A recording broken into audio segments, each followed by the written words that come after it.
I'm Dean Spade. Welcome back to Love in a Fucked Up World, where we talk about how to build and sustain strong connections with each other. Because our resistance movements are made of our relationships and are only as strong as they are. A new edition of my book, Mutual Aid, is coming out on March 31st from Verso Books. For the new edition, I made some updates in the text, and I wrote a new preface where I share observations about mutual aid that I've made since the original book came out in 2020. So many people joined mutual aid efforts since that time, and I've been doing workshops with thousands of people since that time, directly supporting dozens of organizations and groups. And I've gotten to notice some really specific things about the obstacles that are appearing and some of the things that help. That's what I wrote about in the new edition. You can pre-order the new edition on our Patreon at patreon.com/DeanSpade, and all proceeds will go to support the podcast. I've also been posting some excerpts from the new edition on Patreon if you want to look at what's in there now. You can join for free, and you can also meet people who are thinking through these topics on our message boards and see other videos and writing that I don't share on more hostile social media platforms. The nice thing about the Patreon is there are just people who are actually interested in these ideas, not Zionist and transphobic trolls harassing me. I hope you'll check it out, and I appreciate all the support for the podcast. Today's episode is a conversation with my beloved friend of almost 20 years, Andrea Ritchie.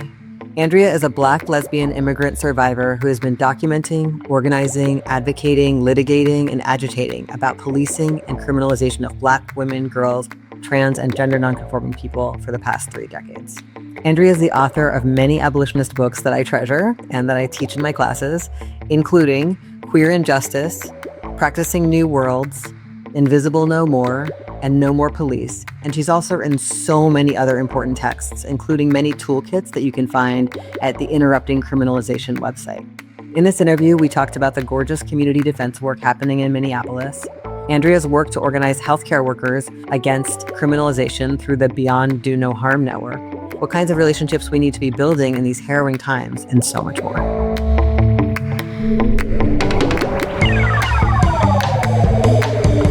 Andrea Ritchie, welcome to the podcast. Oh my gosh, Dean, thank you so much for having me. I feel so excited and honored to be in conversation with you always, and especially about this book. We're having this conversation on January 28th, and I wondered if we might just start a little bit by talking about what we're feeling and as we watch the things that are unfolding in Minneapolis. I know we both have close people there, and we're, receiving different kinds of reports from friends and linking it to things that are happening in other places. And I was just curious if you would share how it's landing on you right now. What's standing out to you? I think a lot of people are trying to process this.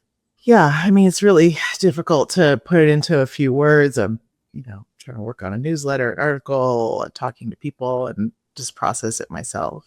I think what I want, and obviously uplift the voices of people in Minneapolis themselves who are representing their own experience in so many beautiful ways. I think what I want to say in reference to this podcast is I actually was in the tub reading Love in a Fucked Up World to prepare for today's conversation when I got the news of the latest ICE murder. And it was really grounding to me because I think that the instinct was like, oh, I have to interrupt this time that I've taken to myself to think about and be in study and practice around relationships to go do something. And what I would have done in that moment, I would have just doom scrolled. I don't know that there's anything, that I could have done in another city beyond obviously donate to bail funds and support folks groups on the ground, except be in relationship.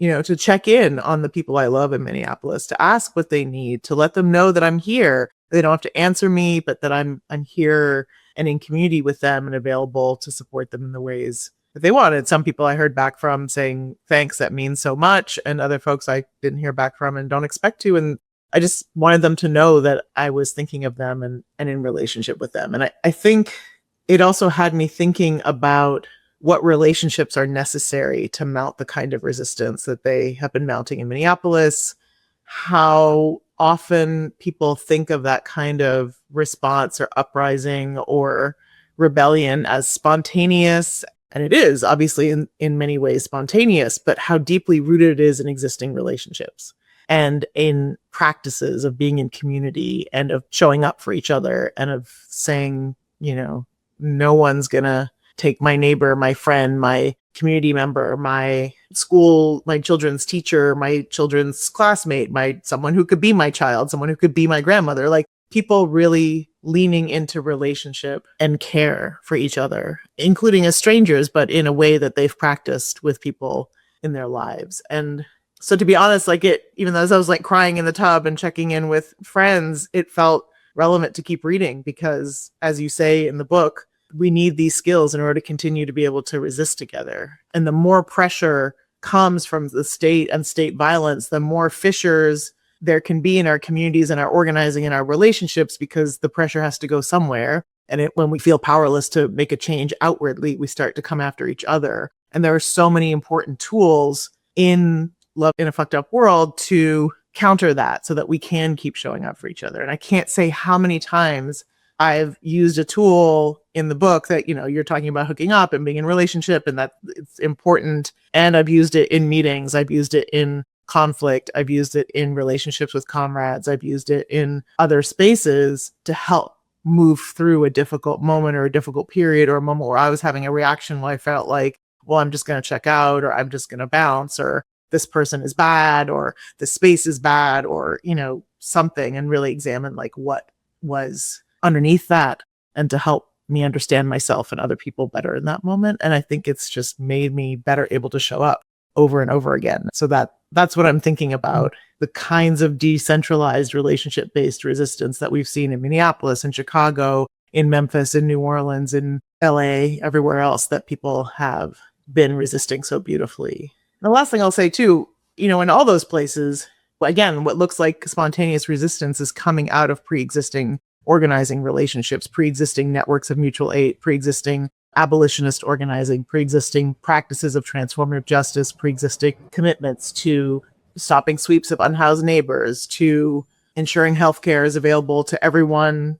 regardless of what the state has to say about it, and healthcare of all kinds. And it's really everything that we do in any of those realms builds our capacity for resistance in other realms, because it gives us really important practice. Where you started with like, oh my God, I need to do something, and that will probably be doom scrolling. I think so many people could relate to that, because I do feel there's this drive when we hear terrible news, like to kind of try to know more can feel like the only way to connect. And I remember at the very beginning of COVID was the first time I like found myself kind of misusing social media. My anxiety about the situation led me to like seek more and more information in a way that wasn't actually helping me and people I lived with prepare better. Anyway, so I just want to say, like, I really appreciate you identifying that. And this thing you're saying about the best way to prepare for the next disaster, whether that's like the next wave of federal agents arriving in your town or the next storm or flood or fire, is to already do organizing. And I think one thing, I know this must happen to you too, because you do so many events, sharing information from all of your wonderful books and all the toolkits you've made and stuff. And the question people always ask me is like, what should I do? Especially people who are just getting started or who are feeling really mobilized in a new way. Like, I need to do something. This is so wrong.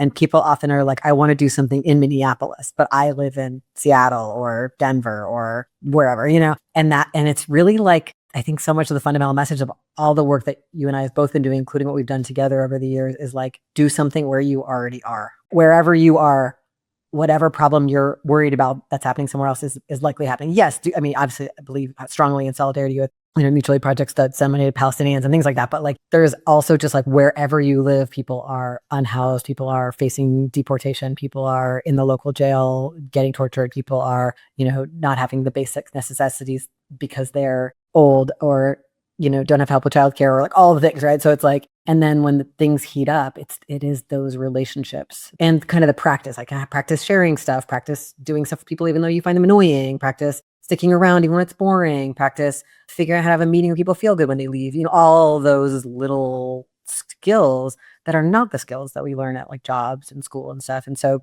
for me, a lot of what is demonstrated in the accounts I'm reading out of Minneapolis and talking to friends is exactly what you said, like existing relationship networks, an interest in finding out who your neighbors are, interest in really pragmatic, unglamorous, day-to-day, connective, generous skills. And it really reminds me of 2020 also, where like, as people were mobilizing to support each other as COVID emerged, it was the existing mutual aid networks often that had the most capacity to do that and to bring new people into it who were interested because they had like had some basic systems or some basic kind of methods. I'm curious, one of the pieces of work that you're doing that's really meaningful to me is the Beyond Do No Harm network. I think it really links to this conversation. I wonder if you would describe what that work is and any aspects of the relational dynamics that are required for that kind of work.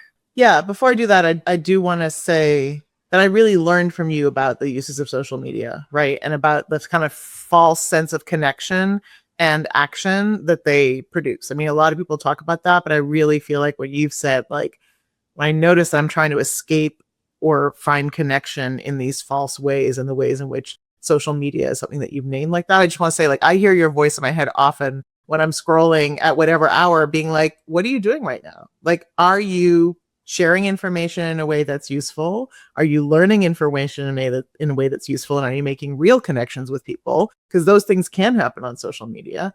Or are you giving yourself the illusion of doing something while exhausting yourself and exhausting your spirit? And so, or, creating sort of these narratives that are disembodied from relationships and what relationships make possible. So I feel strongly that one of the lessons we learned in 2020 is that it's not just about the messages and the narratives and what we say out into the ether of the internet or the op-ed pages or, social media. It's how we say it and how we learn things in connection, in relationship, and that's what produces the most fundamental and real shifts in how we think and act together. So I just really want to reiterate that, because that is the instinct of the moment, to seek connection. And the response should be to go talk to your neighbor, sit with your neighbor. Be like, I'm really feeling this. It's really hard what happened today. Or, go next door or go to a meeting. And I will say that so many people did, on the day after Alex Preddy was murdered, go out to Ice Watch trainings. Like, hundreds of people were in a local church saying, well, we're going to prepare here. We if Minneapolis can do it, we can do it. If Chicago can do it, we can do it. If we, and they are here, and they're not here in the same spectacular way, but they're here kidnapping our neighbors every single day. And we have a responsibility to show up and not engage in this kind of left-wing adventurism where our attention gets pulled to where the spectacle is now. And sometimes we rush there, even though we're not from there and don't have connections there.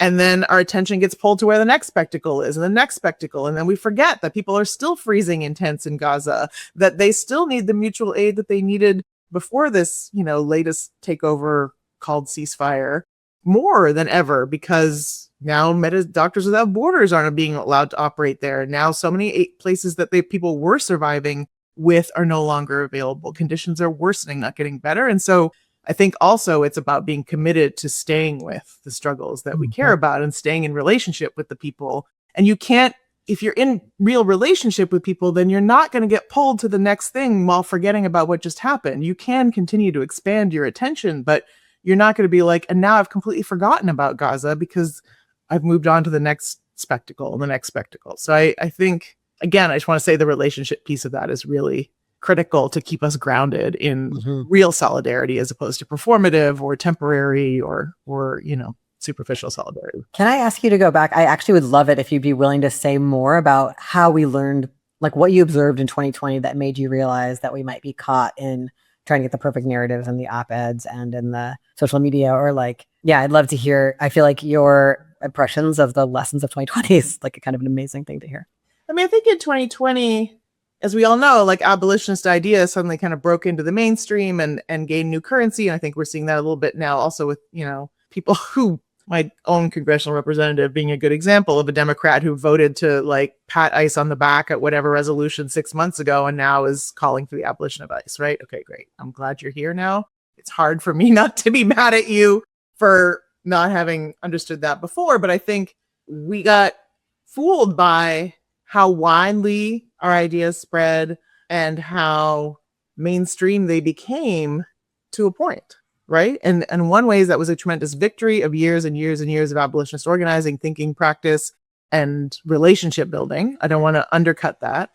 But then also, because we were in a pandemic that was keeping us from talking to people in real ways, in one-to-one, in real life ways, there was this over dependence on social media, on digital media strategy, on something I never, digital organizing, whatever that is, and narrative shift and culture shift and making it cool to be abolitionist. And in the process, like, we lost the thread, right? People were saying, I'm an abolitionist and, I want to prosecute killer cops, or I want to prosecute someone who's done a tremendous amount of harm, or I think we should prosecute the current president at The Hague because that's going to stop the violence. And I think part of that was because people weren't engaging with these ideas in real time, in real practice, with real, like, they were just sort of engaging with them as a narrative, as a culture, as a disembodied idea, as opposed to an idea in practice that's messy and hard and difficult to enact every single day, right? And so in some ways, I love people are inspired by the ideas and the hope and the imagery and the ways in which people made abolition irresistible, right? As we are supposed to make liberation and movements toward liberation irresistible through art, through culture, through music, etc. And that has to happen in the context of in real life relationships, in real life contact, in real life organizing, and in real life efforts to produce that change in our daily lives and on the ground. And I think both because we were in social isolation and because we were trying to ride this wave of sudden sort of mainstream currency of these ideas, I think there's a tendency to think that we don't actually have to be in real conversations with people of these ideas and how they play out in practice in our neighborhoods. That we need to have a good digital strategy and not a in real life strategy. Like, we forgot that people's hearts and minds and experiences and commitments are changed in relationship. And I think that's what your book and what good organizing theory and practice teaches us. And that's also when people are saying, oh, it was the message of 2020 that led us to where we are, was defund was the wrong message, abolish was the wrong message. It's like, no, you just don't like the demand, because we're saying what we want very clearly. You just don't like what we want, and you want us to want something else. And you're trying to say it's about the words, but it's actually about the vision. And there's no magical incantation of words, reimagine police, reimagine safety. Like, that's if that's going to solve the problem, which is that some people are deeply committed to policing and punishment as a way of resolving issues in society and expressing and experiencing power, and other people are not and want to take resources, legitimacy, power, weapons, equipment, and capacity to do harm away from those institutions completely, and want to envision new ways, or ways that currently exist that we don't give legitimacy and power and resources to address conflict, harm, and need in our communities. And so I think that sometimes what happened in 2020 is that got framed as kind of like a narrative battle, or a who said it best, or who can make the most persuasive arguments, or who can make our vision most irresistible, as opposed to like, let's contend with what's at the bottom of these ideas and what they look like in practice. And then let's do that messy work of in relationship, communicating and struggling through these ideas together. And I'm not saying that didn't happen at all. That happened in so many places, in so many ways, that laid the groundwork for this moment.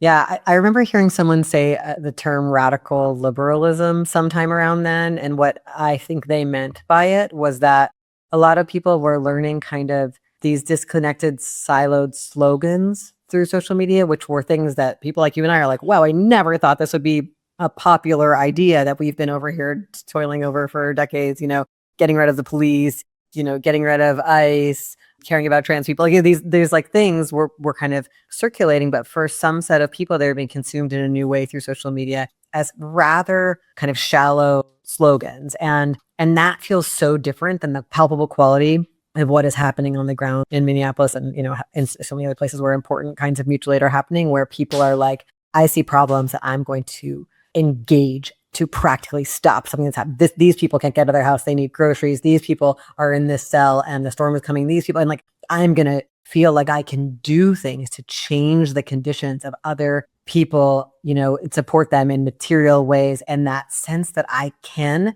do something about what I'm mad about, instead of that my job is to collect the right views and signal that I have the right views that are edgy and cool, or that my job is to try to make myself feel better about how bad the world is by checking a box somewhere. Like, there's something that's so messy and hard about actual mutual aid work. And you can see this in Minneapolis. Like, people are like, doing heroic things to support each other. And lots of people are still being abducted and disappeared. And like, there are people who are doing it, they are in agony about that and tired and worried that people are going to start ignoring what's happening there, or worried it's going to get worse, or where's it going to happen. It's actually stressful and hard. And there's a million beautiful moments of connection and moments where something works and you're like, we did that. Wow, that worked.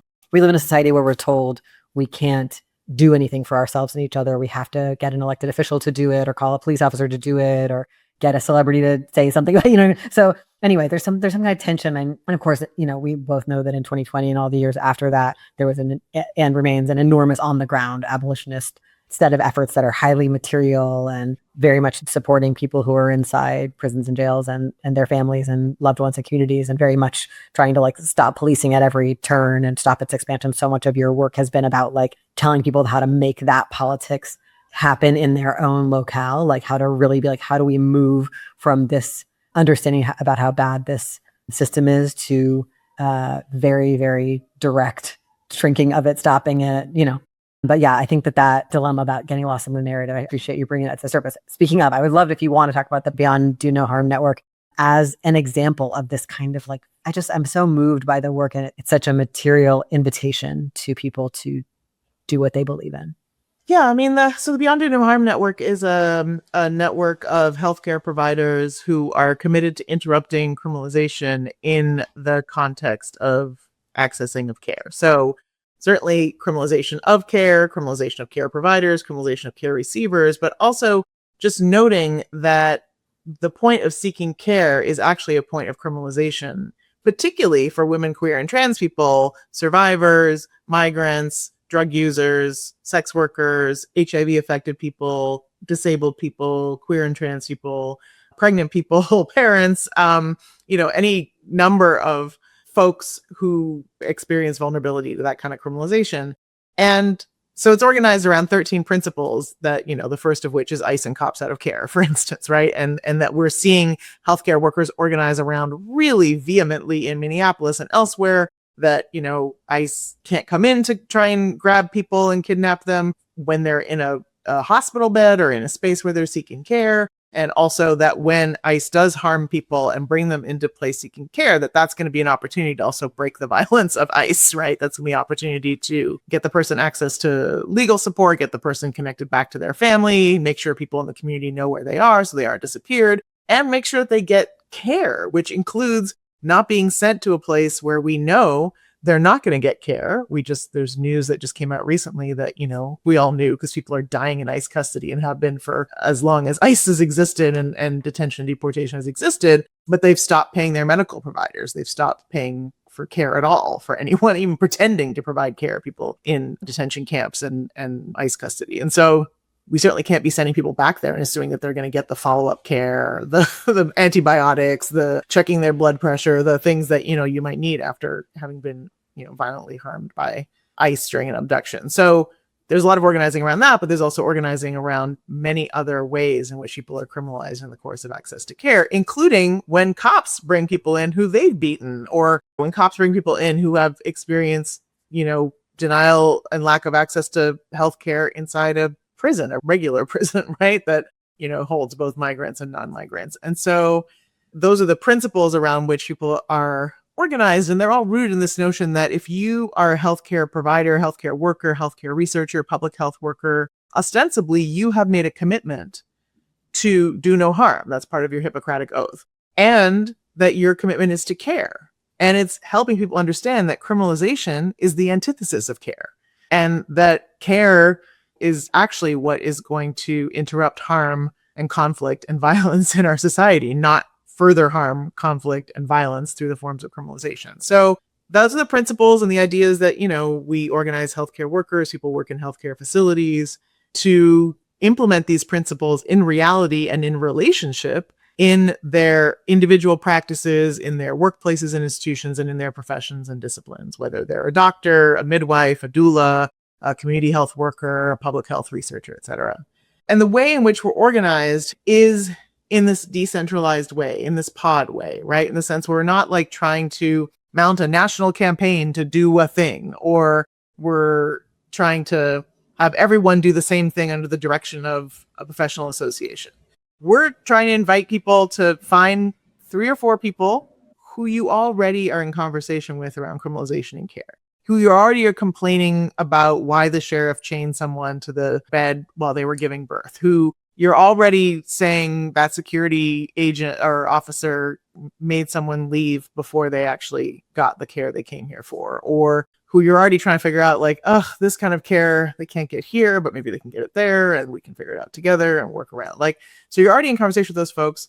Have them over for dinner, make a recipe from, Mariam Kava's cookbook, and think about how you might make these principles real in your practice, in your institution, in your discipline now in one small step. And so obviously now a lot of people are figuring out, how to organize and practice what they'll do if ICE shows up at their healthcare facility or is outside their healthcare facility, or how to provide care to people who aren't coming to healthcare facilities because they're terrified to, and make sure they still get the care they need.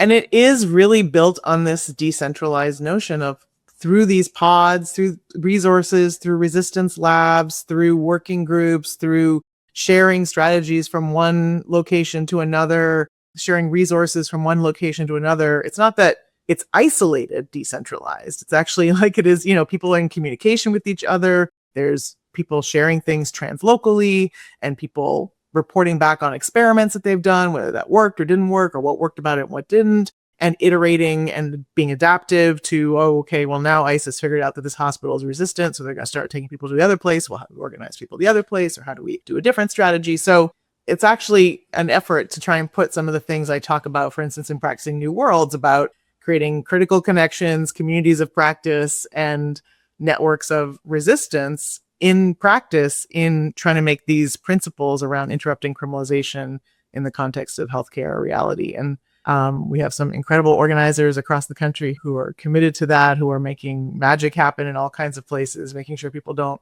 slip on ice on the way to their delivery, and that, we put sand down when there's icy conditions, and that we, make sure that also people aren't being sent to other systems of harm with family policing system, that we're still attending to the kind of care or not care people are getting in all kinds of facilities of incarceration, where we're thinking about the places where disabled people are incarcerated and criminalized that we don't often think about, like nursing facilities or group congregate facilities or psychiatric incarceration. And we pay attention to the ways in which those things serve authoritarianism too, and are part of the authoritarian eugenic agenda as well. That sure, there is this frontline sort of attack by the state police force in the form of ICE and Customs and Border Patrol and all the other federal enforcement agencies they bring into this, along with local enforcement agencies. But there are many other avenues through Health and Human Services, through declarations by, the regime that unhoused people, people who are disabled, people who are understood to be unable to help themselves, will be incarcerated indefinitely in psychiatric facilities. And in the occupation of DC, when 50 encampments of unhoused people were swept, people who were used to providing mutual aid to those camps suddenly couldn't find the people in the usual locations, the jail, the shelter, wherever, and realized they had been incarcerated in psychiatric facilities pursuant to these, statements and executive orders and very eugenic intentions of the current administration. And so the Beyond Due to Harm Network is also attending to that, right? Is saying that there are many places that people are being rounded up. There are many places that people are being incarcerated. There are many places that people are being disappeared where we can't find them, where they're separated from their family members, where they're separated from their kids, where they're being forced on medication or denied medication, and that we, and that certainly there's intersections around, many other identities, around trans identities, around pregnancy, around migrant identities, et cetera, that we need to attend to. And so that's what just some of the project of the network, and how do we accomplish that in ways that are rooted in relationships, that are rooted in practice, that are rooted in decentralized communities, that are in communication and collaboration and conversation with each other. Yeah, we will definitely share the link of all the tools that you've made as part of the network, that they're just so amazing because people can just get started like right away who are working in any kind of healthcare job. And I think they're really beautifully made and very simple and straightforward and usable. And I've just been thinking a lot about, like, as conditions worsen, we've just been living through like abortion becoming less available, trans healthcare, there's like all these attacks on everyone in our communities, everything that, whatever harm reduction was put in place, they're trying to destroy, things like that. The healthcare setting is such an important one. And it's a place where a lot of people have a job, where you might want to figure out, like, who could I break a rule with here? Who could I connect with here. We could push back on this thing that the hospital doesn't have to do it this way. They could be making a different choice, or even our little tiny part of this institution could do this a little differently and make it a little bit less bad for people who we are seeing vulnerable. Like that skill set of being able to like kind of make friends with somebody at your job enough, even if you don't have everything in common, is kind of the opposite of what a lot of people have been trained in our radical communities, which is like, if you don't do this subcultural thing exactly like me, I can't connect with you and I have to judge you. And I like, if you don't speak the exact same language about this, it's really this other relational skill set about being like, how can I figure out what we could do together instead of just all the ways that we're not doing things the same way? And how can I like get you to see it my way enough, pull you over towards me through caring about who you are, through kindness, through hospitality, like these are the organizing skills we need right now. Like we can all just be like so mad about how it is. It's really terrible. And a lot of people are being pulled to the right, which is really scary. And they might be the next person who helps you at the hospital, right? It's very scary, And what is it like to figure out how to be people who welcome people towards taking meaningful, direct action around the kind of principles that we share, like harm reduction and abolition. And, it's an interesting, I really appreciate how the Beyond Do No Harm Network is like a very material tool for that. And just what you described, people having dinner together with their coworkers and just being like, what do you think about that? It's beautiful. I mean, that's actually organizing. And so this is in contrast to like posting a meme on social media, right? And I think it's not like people aren't influenced by memes on social media or what they see on YouTube or whatever, but to the extent that the right is using those tools, you can inoculate against that by having a real person say to you, really, do you really think, I mean, I tell this story often where I was in a cab with someone who was taking me to the airport and they were talking about how, thank goodness that Trump put those tariffs in so we could stop paying taxes to China. And I was just like, are you writing a check to the Chinese government? You're not, homie. Like the tax is on us. The tariff is a tax on us. And just having a real person be like, no, let me break down what it is, as opposed to like this, thing out of the ether that's coming into your brain. Like you do that in relationship. And I think that that's organizing. And we talk about theories of organizing, salting, et cetera, et cetera. But basically it's like the people that people listen to, whether it's in community or at work, are the people who show up for work, do their job, will take the shift when the other person can't make it because they have a childcare thing fall through, who are trusted, who are good at their work, who are human and care about other humans, and then can be like, if we care about other humans, I wonder if this is what we should do or that is what we should do. It's just being in relationship. And it's also knowing how to be in relationship in nuanced ways, which is one thing I really love, again, about Love in a Fucked Up World. It's not like there's one kind of relationship that you have and it's like on or off, right? It's like, you're either all the way in or you're not in relationship at all, or you're superficially in relationship. That you have to figure out how to titrate your relationship based on how your values are aligned, how you might trigger each other's stuff. Maybe it made sense to be lovers at one point. Now you're friends, or it makes comrades, or we can at least continue to show up in this way together, if not that way. I think that's the kind of skill that we need to do. Like, sure, there are healthcare providers who are down with all 13 principles. They're the ones who wrote them, right? But then there are others who are like, I'm okay with 12, but 13 I can't get behind. Or I'm just down with the first one, and only when it comes to ICE, right? And if the prison official comes in and does the exact same thing, I'm going to be like, that's all fine, right? And so our job is to figure out what ways we're going to be in relationship with the people who aren't down with our entire program, like figure out which signal chats they can be in and not in, like which spaces they can be in and not in, but to titrate. It's not like you have the perfect politics or we're not down with you, right? It's like, can we talk about why it upset you so much that the ICE agent did XYZ? And then, do you remember last week when the cop did the same thing? Why was that less upsetting to you?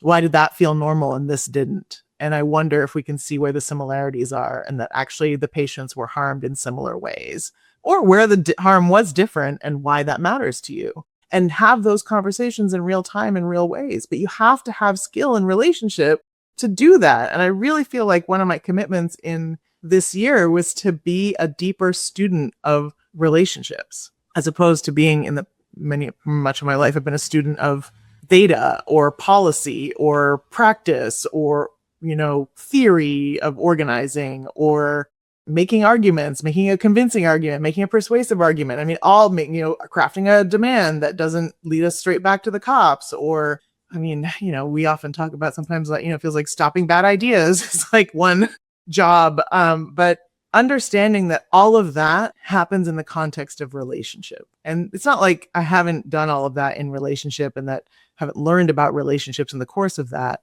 but actually really understanding, and I think Love in a Fucked Up World really helped me with that, is that ultimately relationship is at the core of everything that I'm trying to do and everything I'm up to and everything that gets us the liberatory world I want.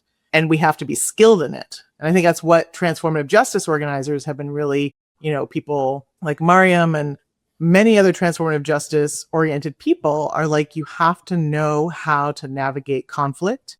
You have to know how to navigate disagreement. You have to know how to test for alignment in practice, not just in words. You have to know how to move through and support and care for each other in real ways. And that, relationship is hard. Like, it's super hard, whether it's dating or organizing or family or mutual aid.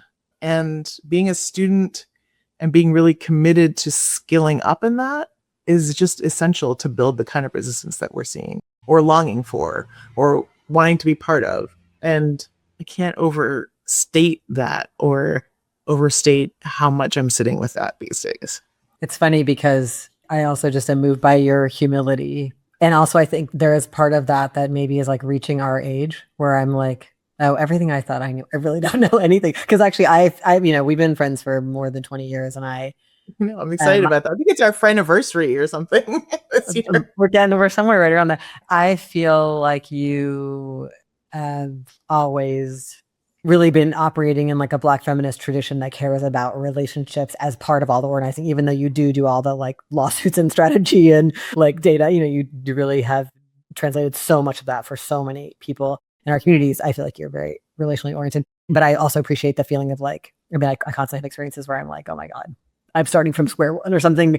That's maybe also useful because it like is about cultivating curiosity. But part of what I was thinking of when you were talking about the centrality of relationships is like, for me, this is an anarchist value, but it's like, we can't coerce people into things. It turns out like we can't make anyone do anything. And I don't want to, like, I of course want us to like use our bodies to stop pipelines and push the police off or whatever. But in terms of like building the world we want, we have to invite people to wake up and be like, wow, these conditions are intolerable and they're not caused by immigrants or trans people or whatever. I've been told on TV.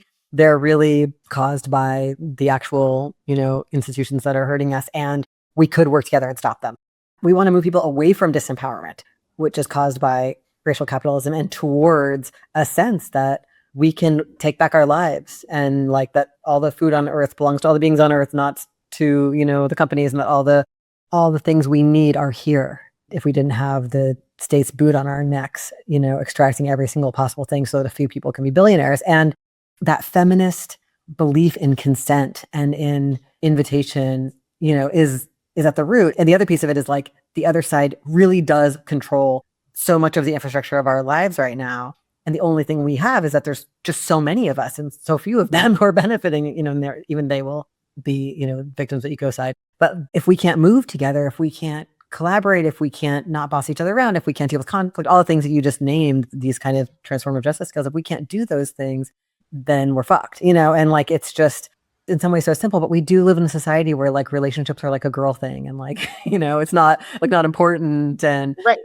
Yeah. It's not like a militant mass. That's the part that I'm sitting with. It's like, yes, I've always come with this Black feminist, ethos and orientation towards care and relationships, but I don't think that often transfers. Like, I don't think people understand that there's a skill to that. I think it's what you're saying about the romance myth. We think we'll just find comrades and fight together and that'll just come naturally. And that being in relationship with each other won't require skill. It won't require practice. It won't require conflict. And that if one of those things, sort of becomes apparent, we just drop it and move on to like finding the next perfect organization or comrade or leadership. And that's where we lose so much ground because people become disappointed with each other and then organizations fall apart. And I'm not saying organizations have to live forever, but sometimes things that we've built are destroyed from the inside because we don't have skills around conflict and relationship, or we don't have skills around, just our own ability to be in relationship with other people that we aren't exactly the same as.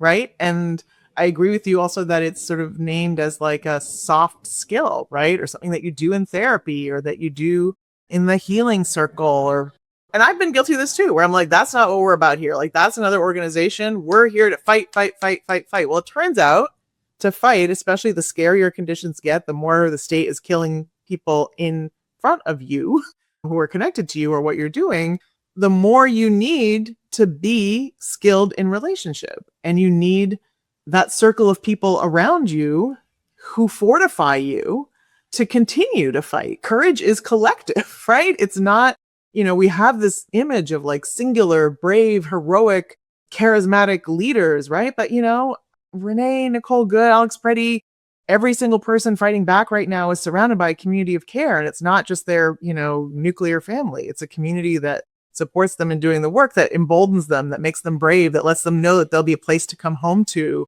at the end of the day when you have broken down, when you have fallen apart. I mean, as someone who's like moving through this time unpartnered at this moment, like I'm really aware of how important my friends, people like you and Angelica, our friend, and I, were in constant conversation, or, my beloved, people I live in the house with, the games nights and the house brunches and the things that we do together are what fortified me to keep going back out to fight. And all of those relationships require skill to maintain and to hold together and to really show up for each other in these moments beyond kind of, it's easier to be in relationships in the good times or in the beginning parts of the thing, or, when things are easy or when we agree about everything, or where, we're not under pressure, or we're at a different age and we have different needs and we're more independent. And, the interdependence that this time requires emotionally, physically, in terms of basic needs, et cetera, requires also a level of relationship skill, because society is trying to atomize us.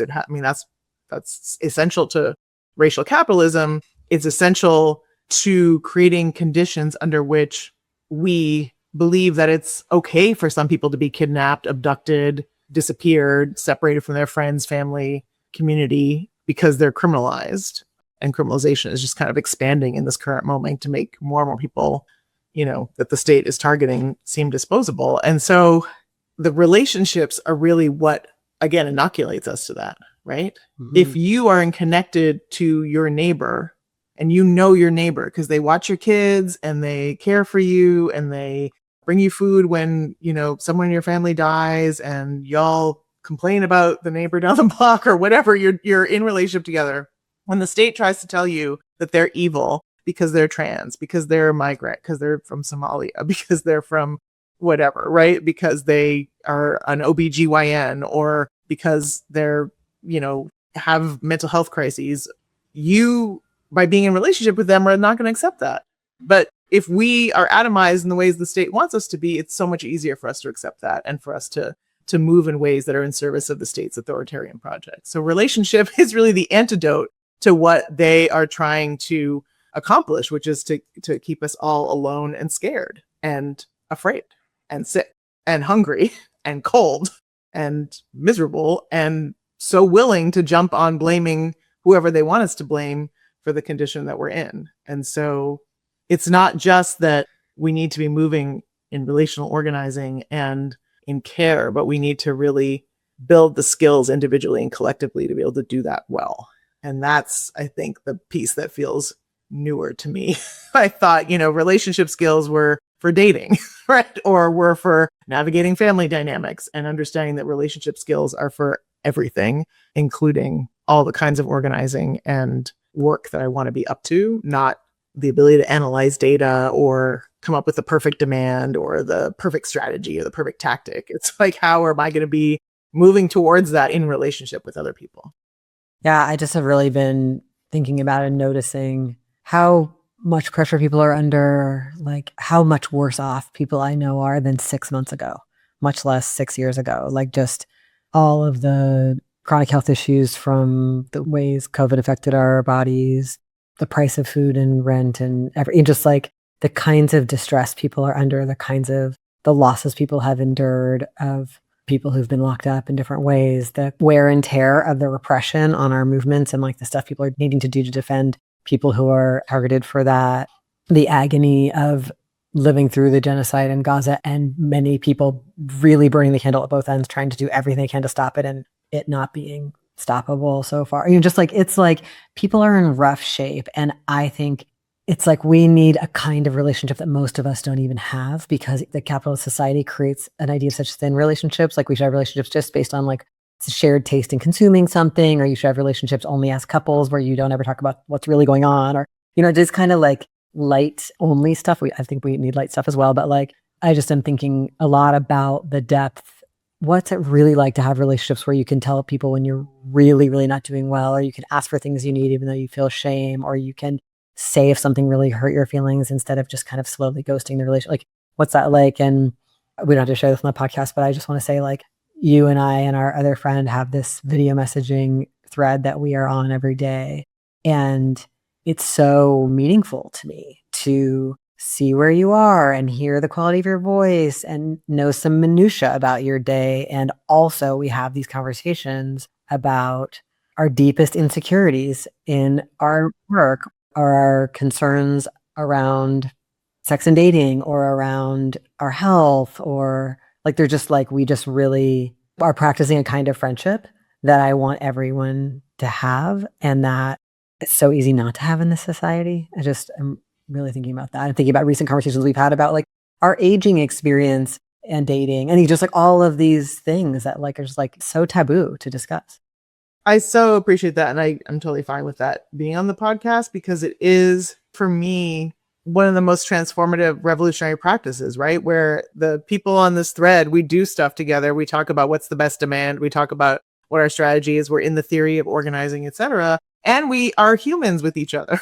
And like I said, as someone who is not in the sort of traditional romance myth relationship right now, where do I go at the end of the day to hold the things that I'm holding? And it is in friendships and in community and in relationship, but it also helps me holding the things about aging, dating, interdependence, health issues. All of those things feel really hard to talk about in what, as you're saying, the romance myth type relationships or friendships where everything is beautiful and cool and we're all on Instagram with our Insta life. And, it's really a beautiful thing to be able to practice real connection, and it helps us practice real connection in other spaces. So being able to cry on that thread or see people I care about move to tears or in tears helps me sit with that when it happens at a meeting, right? And go outside to someone and be like, are you okay? And not try and fix it or do all the things that in whatever chapter I was reading, is like,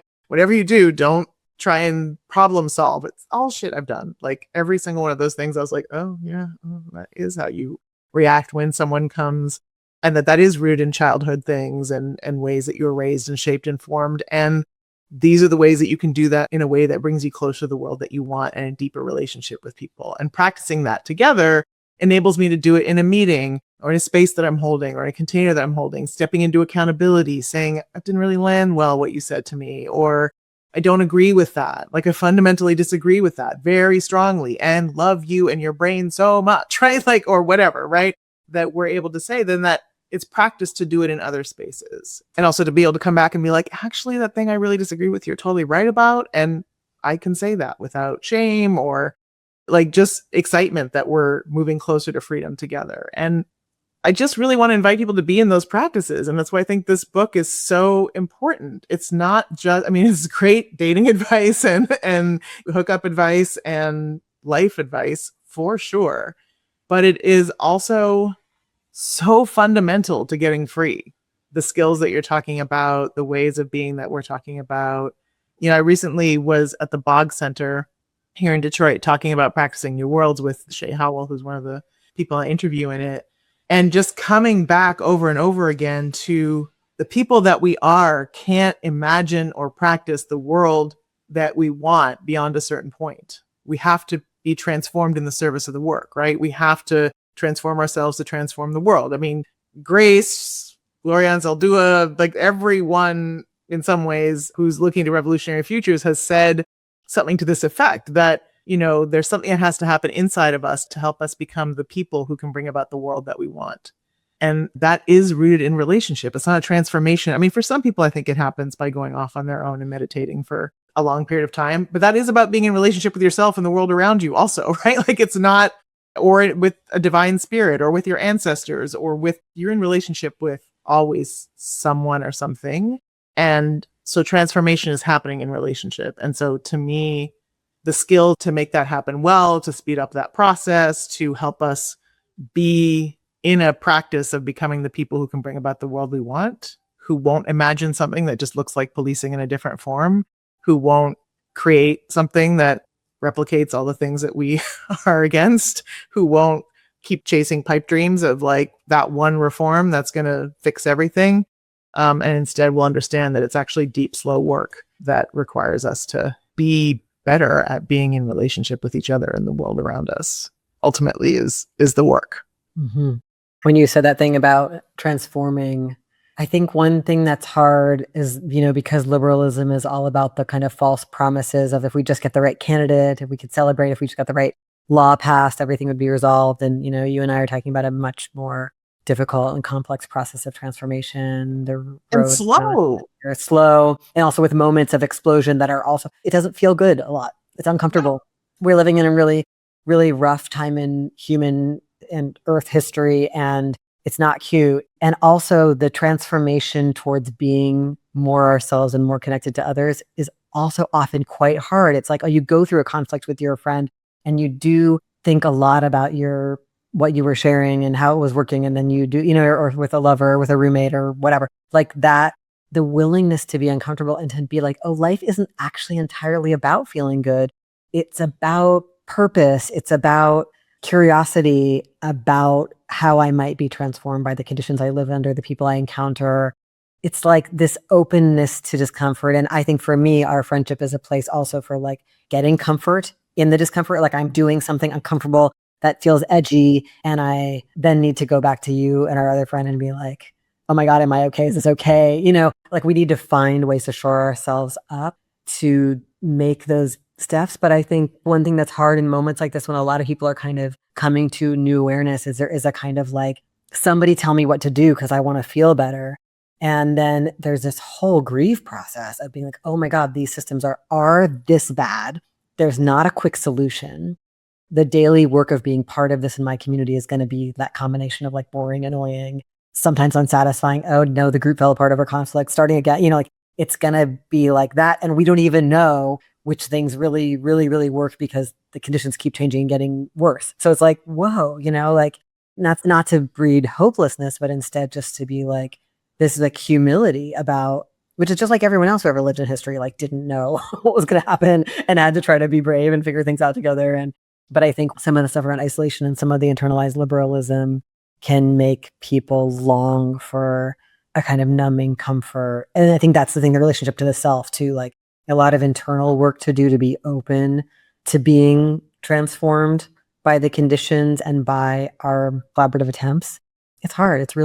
It's not about feeling good all the time. And it's also not about judging ourselves for not feeling good. Like half the time I'm just like, we just say to each other, of course we feel like really sad or really scared. Yeah, these like, of course.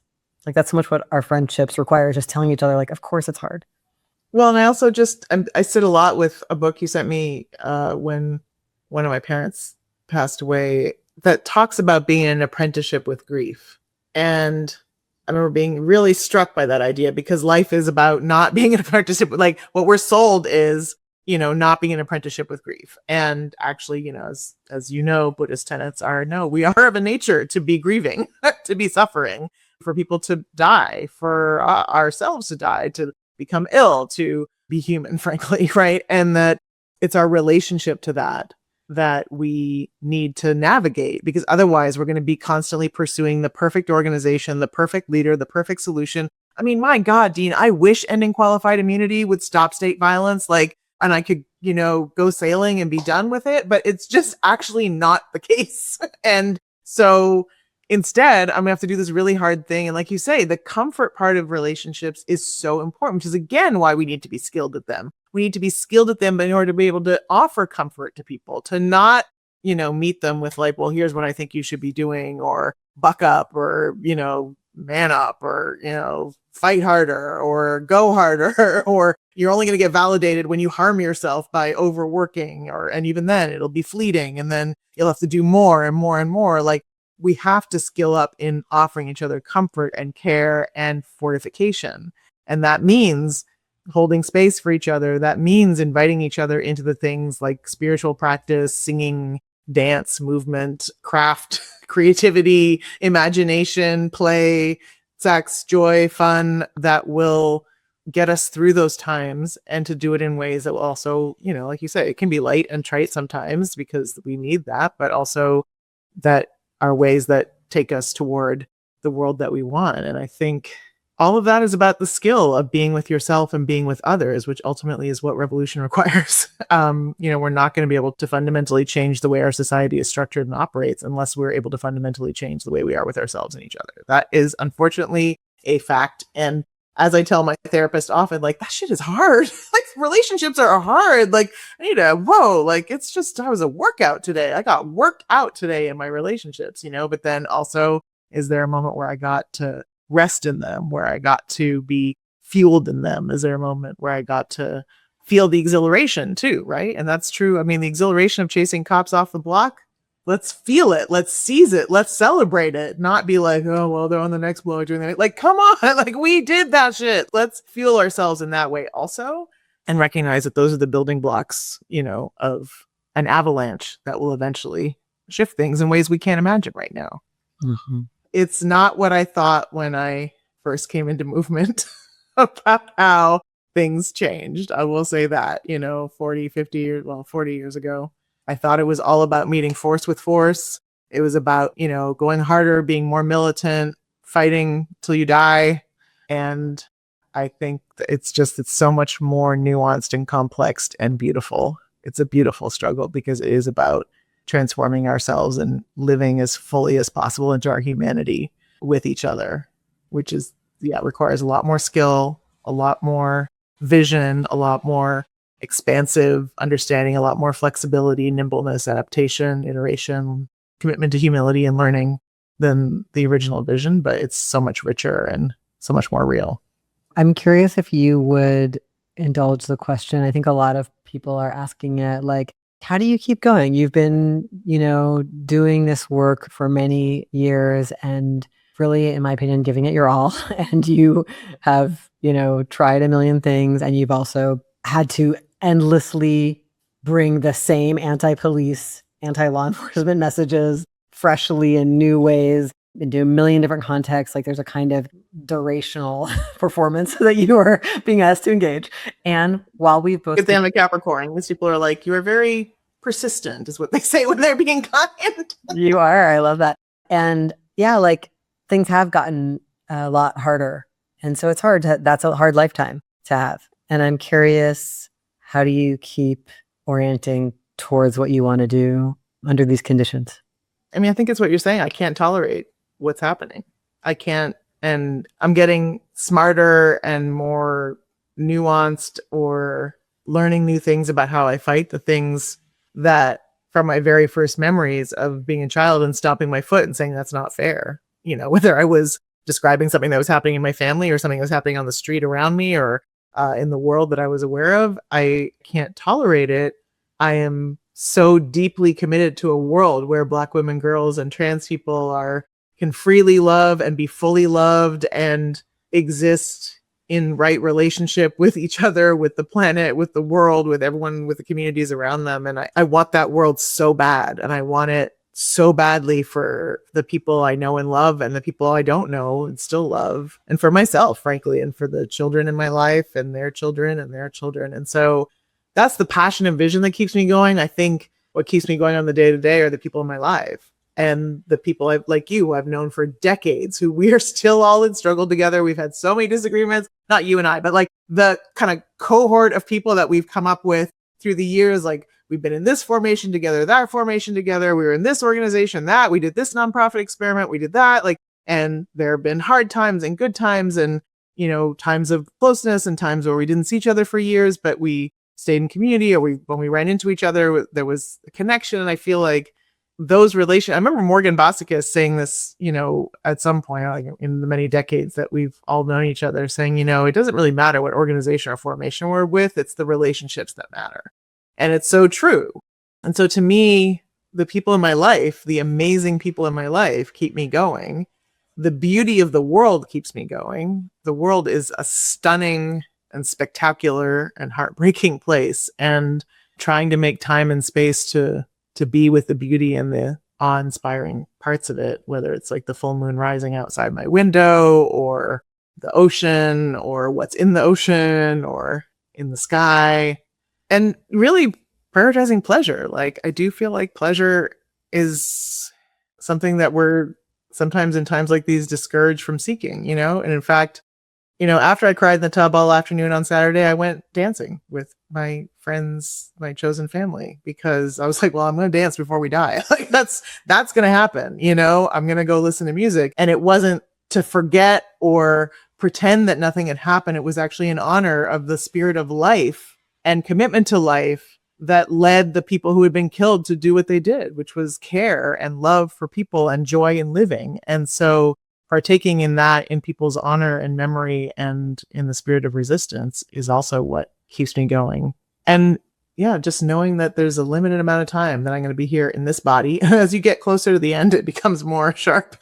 Like, there's a limited amount of time I'm going to be here in this body with this set of experiences, with this set of privileges in my case, and, sufferings that have shaped who I am.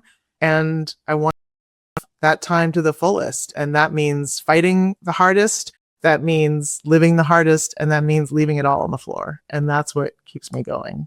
But maybe you caught me on a good day. Another day, I might give you a different answer. I really remember, after working for years together and often being in like very serious meetings endlessly and, lots of subway rides to courts and things like that. I remember the first time we walked together in the Arboretum in Seattle, and I was like, oh my God, Andrea knows so much about plants. And like, it was like a whole other part of it. How could there be more of you? You're like, you're already like encyclopedic on so many things and like good at so many things. And I admire so much about you. And you already got a lot going on. That's really great. And then I was like, oh my God, I could see, I like got a window into your life force. And then as I've had more and more opportunities to hear you talk about those aspects, like that kind of deep ability to focus on the beauty of life, even though, my students read your books to get an account of exactly what the policing and prison system is. Like, you have spent your life documenting something truly awful and being unwilling to look away from that and unwilling to let others look away. And I just think about this balancing act, that you have held, that I think is a really wise teaching for all of us. And I'm really grateful for it. Thank you. It's a beautiful reflector. Thank you for talking to me today. Thank you so much to Andrea Ritchie for sitting down with me. After our conversation, Andrea realized that she had one more thing she wished she'd included when we spoke. So here are a few more words from her for which I am grateful. As Mariam and I talk about in No More Police, safety is relative and relational. And so getting really skilled and good at being in relationship and creating safety in our relationships and in relationship with each other is essential to letting go of the illusion and delusion that policing and punishment can create safety. If you want to dig deeper into Andrea and Mariam's prolific work on ways to build safer relationships and communities, I encourage you to visit the resources section of their website, Interrupting Criminalization. They also offer the option to contact them for help if you're doing abolitionist work and need advice or support. You can find their help desk and office hours offerings in the Consult tab of the Interrupting Criminalization website. And I can tell you from experience using these resources that these lines of support are great avenues to pragmatic advice for radical action. Thank you for joining me for the latest episode of Love in a Fucked Up World. This podcast is based on my book of the same name, which is out now from Algonquin Press. I hope you'll pick it up from an independent bookstore in your community and not buy it through Amazon or Audible. Love in a Fucked Up World is hosted by me, Dean Spade. It is produced and edited by Hope Dector. Our creative director is Ciro Carrillo. Thank you to Eugene, Derek, Kelsey, Lindsay, Jessica, Raindrop, Nicole, and everyone else who helped on this podcast. Our theme music is I've Been Wondering by The Ballet. We need each other now more than ever, and I hope this podcast offers tools and ideas that can help us build and sustain strong relationships and strong movements. I hope you'll keep listening, subscribe, and share this episode with people in your life.